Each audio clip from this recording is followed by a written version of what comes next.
لیکن میں نے کہا ہے کہ سارے میڈیا والے ساتھ میرے ساتھ چارج ہوں گے جنہوں نے پیغام عوام تک پہنچایا، پھر میں جاؤں گی کورٹ۔ آپ پیش کیوں نہیں ہو رہی ہیں؟ جب آپ ساتھ آؤ گے آپ سارے ہم تو پہنچے ہوتے ہیں، نہیں، آپ میرے ساتھ مجرم ہو گئے پھر میں جاؤں گی۔ میں نے تو پچھلی دفعہ بھی جج صاحب کو کہا تھا کہ سارے جو میڈیا چینلز ہیں، کیونکہ میں نے تو پیغام آپ لوگوں تک پہنچایا ہے، لیکن مجرم میں ہوں اور سزا میں کاٹوں گی نہیں۔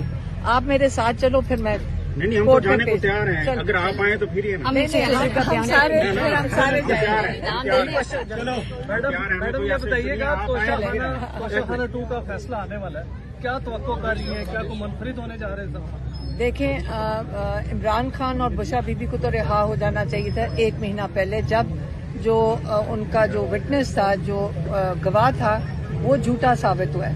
لیکن اب آپ کو پتا ہے کہ جج صاحب نے اس دن جب کہہ کے اٹھے ہیں، پتہ نہیں آپ کورٹ میں تھے کہ نہیں، کہ میں 2-3 دن لگاؤں گا کیونکہ میں کسی شادی پہ جا رہا ہوں پشاور، تو مجھے 3 دن لگیں گے میں ججمنٹ دینے کے لیے۔ اور سب نے، لائرز نے بھی، سلمان صفدر نے بھی کہا کہ ان کا خیال تھا کہ یہ پیر کے دن سزا سنا دیں گے، لیکن جج صاحب نے پھر جب تاریخ آئی کوئی آدھے گھنٹے کے بعد، تو وہ 29 تاریخ کی، تو یہ ہمیں نہیں سمجھ آئی کہ انہوں نے 29 تاریخ کیوں دی ججمنٹ سنانے کے لیے۔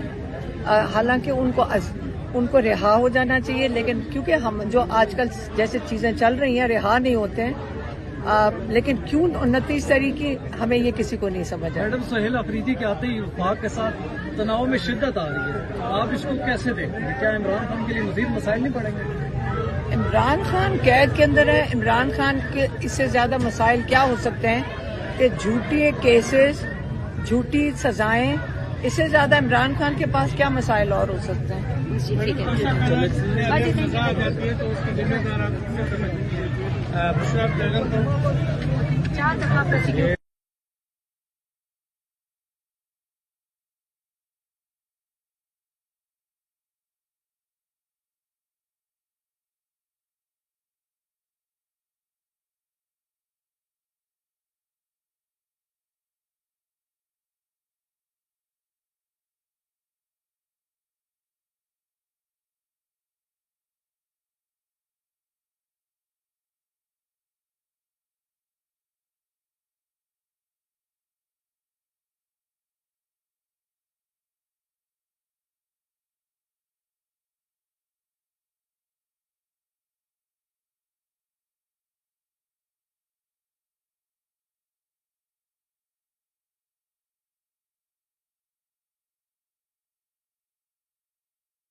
توڑتے ہیں، لیکن عجیب سی بات ہے کہ ان کے لیے کوئی سزا نہیں ہے کہ آپ روز قانون توڑ